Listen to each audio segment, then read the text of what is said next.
नमस्कार दोस्तों, कैसे हैं आप सब लोग। आज हम बात कर रहे हैं क्रैक हील्स के बारे में, यानी कि तलवों में, एड़ियों पे जो क्रैक्स आ जाते हैं, सर्दियों में बहुत बढ़ जाते हैं, तो उन्हें होम्योपैथिक मोड ऑफ ट्रीटमेंट से हम पूरी तरीके से हील कर सकते हैं। क्रैक्स के साथ साथ क्रैक्स इतने सीवियर हो जाते हैं कि ब्लीड भी करने लगते हैं, जलन होने लगती है, खुजली हो जाती है और अदर स्किन इन्फेक्शन हो जाते हैं। जो होममेड मेडिसिन्स भी लगाते हैं, ग्लिसरीन लगाया जाता है, उस पर जेली लगाई जाती है, पेट्रोलियम जेली लगाई जाती है, लेकिन फिर भी वो इस हद तक बढ़ जाते हैं और क्योर नहीं हो पाते हैं। क्योर से मतलब मैं आपको ये कह रहा हूँ कि पूरी तरीके से नॉर्मल हेल्दी स्किन हो जाए, हील की या पूरे फुट की, वो सबसे ज़्यादा ज़रूरी है। ये नहीं कि हाँ अब मेरा क्रैक्स थोड़ा कम हो गया, अब मुझे थोड़ा आराम है। नहीं, पूरी तरीके से उसे हील कीजिए, होम्योपैथिक को अपनाइए, होम्योपैथिक मोड ऑफ ट्रीटमेंट को अपनाइए और अपने फूड को प्रॉपर वे में हेल्दी और एकदम ब्यूटीफुल बनाइए।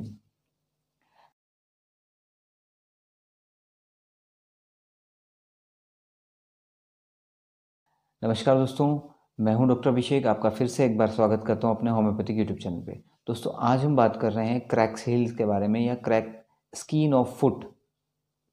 हमारा बॉडी का पूरा वेट हम रहता है, और पैरों पे भी ये मान के चलिए हमारे तलवे और तलवे की जो मसल्स हैं, वही हमारे फुट को एक प्रॉपर एनवायरनमेंट या हमारे वेट को गेन करती हैं।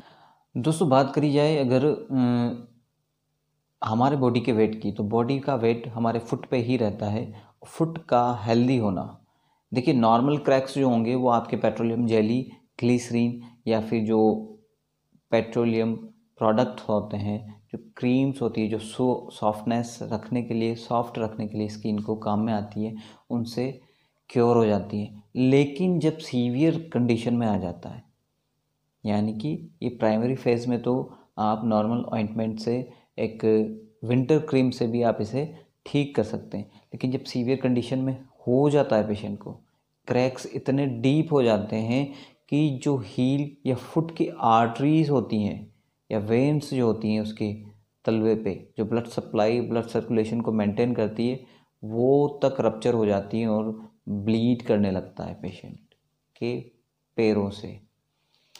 ये सीवियर कंडीशन है, क्योंकि हम खड़े रहते हैं, हमारे डेली लाइफ की रूटीन में ज़्यादातर समय हमारा स्लीपिंग या स्टैंडिंग पोजीशन में निकलता है। इस स्टैंडिंग पोजीशन में जैसे ही वो क्रैक्स इतने डीप तक पहुंच चुके होते हैं कि रप्चर हो जाती है वेंस, और वहाँ से ब्लीडिंग शुरू हो जाती है। साथ ही ईचिंग, खुजली और जलन, बर्निंग, ईचिंग और ब्लीडिंग, ये सिम्टम्स देखने को मिलते हैं। इस हद तक क्रैक्स बढ़ जाते हैं। इसके साथ प्रॉब्लम यहीं नहीं रुकती है, इसके साथ ये होता है कि अदर स्किन इन्फेक्शंस, क्योंकि अब ब्लड डिस्चार्ज होने लग गया, ठीक है, क्रैक्स इतने डीप हो चुके हैं और पैरों में हैं, तो गंदगी लग जाने से, डस्ट लग जाने से क्या होता है कि वहाँ स्किन इन्फेक्शन शुरू हो जाता है, पस निकलने लगता है। बहुत से पेशेंट में पैर सड़ जाता है। ये बहुत ज़्यादा सीवियर कंडीशन है, लेकिन इन सबको हम पूरी तरीके से निजात पा सकते हैं, इन सबको हम दूर कर सकते हैं होम्योपैथिक मोड ऑफ ट्रीटमेंट से। और बहुत अच्छा रिजल्ट है होम्योपैथिक में स्किन कंडीशंस को और क्रैक सील्स या क्रैक फूड्स को लेकर के। देखिए, प्रॉपर वे में मेडिसिन लेना और प्रॉपर मेडिसिन लेना, ये बहुत ज़्यादा नेसेसरी है और नीडेबल है, क्योंकि हर मेडिसिन का एक अपना पिक्यूलर सिम्टम होता है। किसी के अंदर क्रैक्स कैसे हैं, कब एग्रावेशन यानी कि कब बढ़ जाते हैं क्रैक्स, और कब क्रैक्स में आराम मिलता है, तो ये सारी कंडीशन जो हैं वो हमें देखनी पड़ेगी। तो देर ना करते हुए वीडियो को लास्ट तक देखिए, अपनी मेडिसिन चूज़ करिए और अपने हील्स को, अपने फुट्स को ब्यूटीफुल बनाइए विदाउट एनी क्रैक्स। ये मैं कह रहा हूँ कि कोई भी क्रैक नहीं रहेगा, आपका हील, आपकी फुट पहले जैसी नॉर्मल हो जाएगी। ये श्योर है होम्योपैथी हर बीमारी का इलाज संभव है। एक प्रॉपर होम्योपैथिक गाइडेंस में आप अपने ट्रीटमेंट को लीजिए और अपनी बीमारी को दूर कीजिए। दोस्तों शुरू करते हैं हम होम्योपैथिक मेडिसिन्स के बारे में। होम्योपैथिक मेडिसिन्स जो हैं वो देखिए, पहली होम्योपैथिक मेडिसिन्स के बारे में बात करते हैं तो पहली होम्योपैथिक मेडिसिन्स आती है ग्रेफाइटिस। दोस्तों ग्रेफाइटिस क्या है, कब काम में आती है और किस डोज में लेनी चाहिए, कैसे लेनी चाहिए, इन सब के बारे में बात करेंगे। इस जो होता है वो स्किन क्रैक्स हो जाएंगी, स्किन से ब्लीडिंग होगी, लेकिन on the fold of skin, जहाँ स्किन दो स्किन फोल्ड हो रही हैं वहाँ पर इसका एक पिक्यूलर सिम्टम है। On the folding of skin ही क्रैकिंग्स, बर्निंग और पेन दिखाई देगा। अब फॉल्स ऑफ स्किन कहाँ है? फुट में। ये नहीं है कि फुट की बात कर रहा हूँ तो फुट में ही होगा, वो कहीं पे भी हो सकता है, लेकिन फुट के अंदर स्पेशली देखा जाए तो जहाँ दो फिंगर के बीच का जो स्पेस होता है, दो फिंगर के बीच में जहाँ स्किन फोल्ड हो जाती है, जहाँ आपस में मिल जाती है, तो वहाँ पर क्रैकिंग्स दिखाई देने लगती हैं। वहाँ की स्किन जो होती है वो क्रैक हो जाती है, या वहाँ से ब्लीडिंग दिखाई देने लगती है, या वहाँ से डिस्चार्ज होता है। एक पिक्यूलर सिम्टम है ग्रेफाइटिस का, उसकी स्किन जो होगी, ऑल ओवर स्किन जो होगी वो अनहेल्दी होगी, डार्क होगी, यानी कि हेल्दी स्किन नहीं होगी। जो नॉर्मल हेल्दी चमकदार स्किन होती है, ब्राइटनेस जो दिखाई देती है स्किन के अंदर, जो तेज दिखाई देता है, वो नहीं होगा।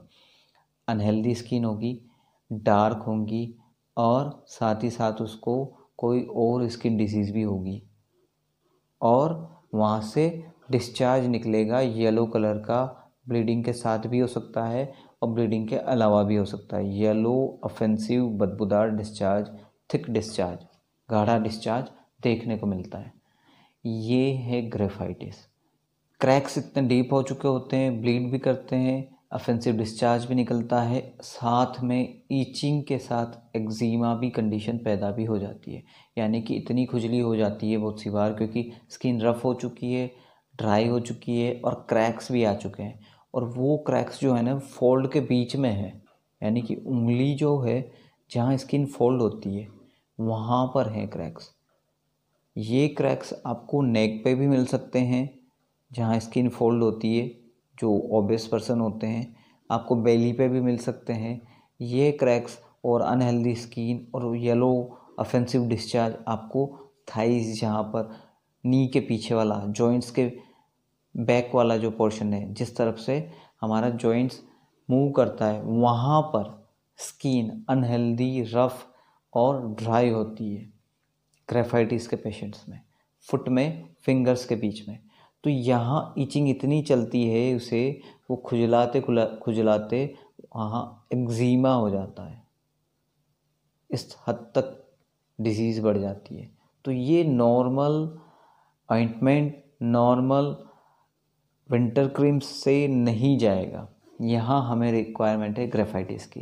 ग्रेफाइटिस बहुत अच्छा काम करती है, इतना अच्छा काम करती है कि अगर आपने प्रॉपर ट्रीटमेंट ले लिया तो आपको ये फर्दर नहीं होने वाला, और आपकी स्किन हेल्दी होगी ही होगी। तो फ्रेंड्स, ग्रेफाइटिस को 200 की पोटेंसी में लेना है, आधा कप गुनगुना पानी में 2 ड्रॉप दिन में 4 बार। और अगर ग्लोब्यूल्स में ले रहे हैं तो दिन में 4 बार, 4 से 5 ग्लोब्यूल्स आप सीधे टंग पे रख के सक कर सकते हैं। ग्रेफाइटिस के बाद दूसरी मेडिसिन जो आती है वो सबसे इम्पॉर्टेंट है सल्फ़र। सल्फ़र को किंग ऑफ सोरा मेडिसिन भी कहते हैं।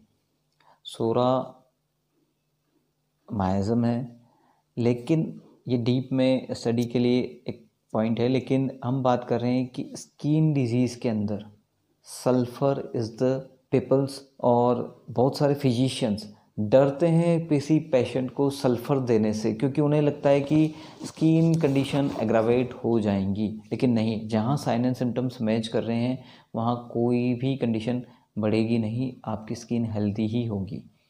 अब सल्फ़र का जो पेशेंट होता है वहाँ कैसे क्रैक्स दिखाई देते हैं, क्योंकि होम्योपैथिक बेसिकली बेस्ट ही है सिम्टम सिमिलरिटी पे। जहाँ सिम्टम्स मैच कर गए, जहाँ होम्योपैथिक मेडिसिन मैच कर गई, वहाँ आपको हर बीमारी से बाहर निकलने में टाइम ही नहीं लगेगा, आप पूरी तरीके से क्योर हो जाएंगे। दोस्तों बात करें सल्फ़र की, तो सल्फ़र में ड्राई स्किन होती है, इचिंग होगी, बर्निंग होगी, क्रैक्स होंगे, लेकिन एक बहुत ज़्यादा पिक्यूलियर सिम्टम्स और बहुत ज़्यादा इंपॉर्टेंट सिम्टम्स है कि सल्फ़र का पेशेंट जो होगा उसको ये सारी कंडीशंस रात में, नाइट में या इवनिंग में जो होता है वो एग्रावेट हो जाएंगी, बढ़ जाएंगी। रात को और नाइट को ही ये कंडीशंस बढ़ती हैं सल्फ़र पेशेंट के अंदर, तो वहाँ पर सल्फ़र बहुत इम्पोर्टेंट है। आप सल्फ़र को 30 पोटेंसी के अंदर दिन में 2 बार, सुबह और शाम को 2 ड्रॉप आधा कप गुनगुना पानी में लें, और साथ ही अगर ग्लोब्यूल्स में ले रहे हैं तो 4 ग्लोब्यूल्स या 5 ग्लोब्यूल्स आप दिन में 2 बार टंग पे रख के सक कर सकते हैं। दोस्तों हील की बात थी, फुट की बात थी, हमें तलवे को पूरी तरीके से हील करना है, यानी कि ये नहीं कि आप आधी क्रैक्स भर के या हाँ मुझे अब 20% रिलीफ है, अब मैं खड़ा हो सकता हूँ। बहुत से पेशेंट खड़े भी नहीं हो पाते, उन्हें इतना दर्द होता है, तो हम उन सबको उस सारी कंडीशन से होम्योपैथिक बाहर निकालेगी। तीसरी मेडिसिन की बात करूँ, तीसरी इंपॉर्टेंट मेडिसिन की बात करें तो वो है पेट्रोलियम। पेट्रोलियम बहुत अच्छा काम करती है और बहुत अच्छी तरीके से क्योर कर देगी क्रैक सील्स को। मैंने पेट्रोलियम से इतने पेशेंट्स क्योर करे हैं कि जिनके ब्लीडिंग हो रही थी सीवियर, जूते वो पहन नहीं सकते, अगर उन्होंने जूते पहन के आधे घंटे भी कहीं निकल गए तो उनके शॉक्स जो होते थे वो ब्लीडिंग से, खून से लथपथ हो जाते थे। उसको पेट्रोलियम ने पूरी तरीके से क्योर कर दिया।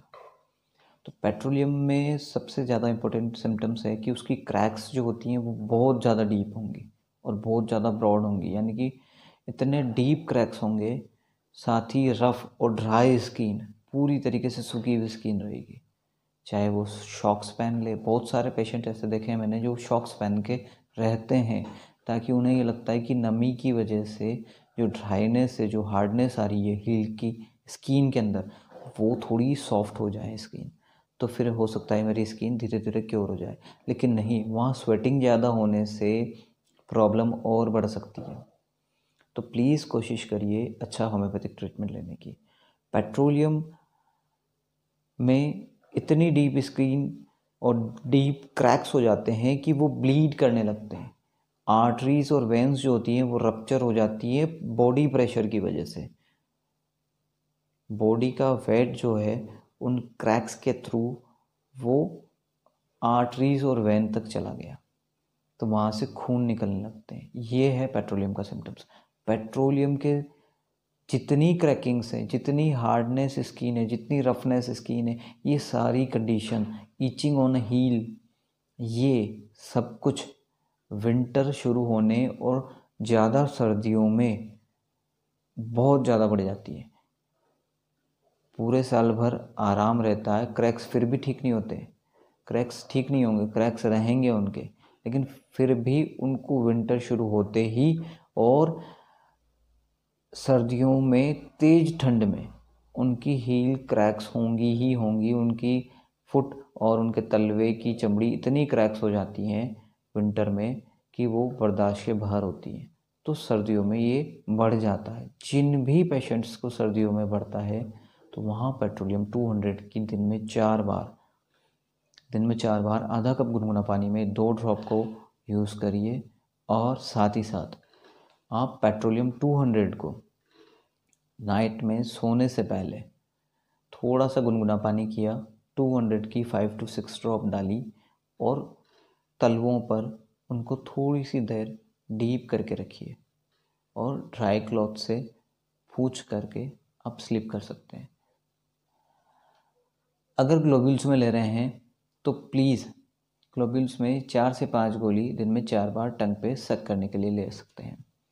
पेट्रोलियम का ऑइंटमेंट भी आता है मार्केट के अंदर, पेट्रोलियम ऑइंटमेंट नाम से, ये हर कंपनी बनाती है, आप उसको लगा भी सकते हैं। लेकिन अगर आप तलवों में पेट्रोलियम 200 की 4 से 6 ड्रॉप डाल करके तलवों के, मतलब कि पानी के अंदर 4 से 6 ड्रॉप डाल करके उनको उस पानी में तलवों को डुबा दें 10 मिनट के लिए, 5 मिनट के लिए। उसके बाद आप ड्राई क्लॉथ से उसे पोंछ लें, वो ज़्यादा इफ़ेक्टिव होगा।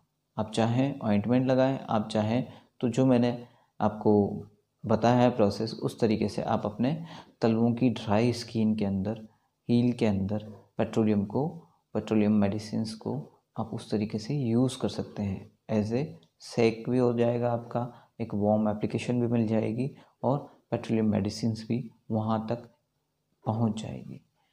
या आप चाहें तो पेट्रोलियम क्रीम भी लगा सकते हैं, ऑइंटमेंट लगा सकते हैं। दोस्तों अगर चौथी मेडिसिन की बात करें, वो बहुत इंपॉर्टेंट मेडिसिन है, ये है लाइकोपोडियम। में भी सेम सिम्टम्स हैं, यानी कि क्रैक्स होंगे, हील्स पे होंगे, ठीक है, डीप होंगे, ड्राई होंगे, रफ होंगे, ईचिंग होगी और ओनली हील एरिया ही इन्वॉल्व रहेगा। तो लाइकोपोडियम बहुत अच्छा काम करती है। अगर आप चाहें तो पेट्रोलियम और लाइकोपोडियम को दोनों को साथ में ले सकते हैं। अगर आपको ओनली हील एरिया पे है, 200 की पोटेंसी में दिन में 4 बार, आधा कप गुनगुना पानी में 2 ड्रॉप को, और अगर ग्लोब्यूल्स में ले रहे हैं तो 4 से 6 ग्लोब्यूल्स आप दिन में 4 बार सीधे टंग पे रख के सक कर सकते हैं। दोस्तों ये था सर्दियों में क्रैक्स, हील्स या क्रैक फूट के बारे में मैंने एक information, homeopathic mode of treatment, किस तरीके से हम उसे हील कर सकें, किस तरीके से हम उसे क्योर कर सकें, इसके बारे में मैंने आपको बताया। दोस्तों अगर कोई कमेंट्स है, कोई सवाल आप मुझसे पूछना चाहते हैं और अभी तक आपने चैनल को सब्सक्राइब नहीं किया है तो प्लीज़ चैनल को सब्सक्राइब कीजिए। कोई सवाल है आप कमेंट्स कर सकते हैं, जिस भी टॉपिक के बारे में आप जानना चाहते हैं आप मुझे कमेंट कीजिए। मैं जो भी इन्फॉर्मेशन होगी, जो भी लीगल इन्फॉर्मेशन होगी, जो होम्योपैथिक मोड ऑफ ट्रीटमेंट से हम क्योर कर सकते हैं और जो मैंने देखा है, मैं आप तक पहुंचाने की पूरी कोशिश करूंगा। चैनल को सब्सक्राइब नहीं किया है तो चैनल को सब्सक्राइब कीजिए, बेल आइकन को दबाइए और ज़्यादा से ज़्यादा लोगों तक शेयर कीजिए। Thank you.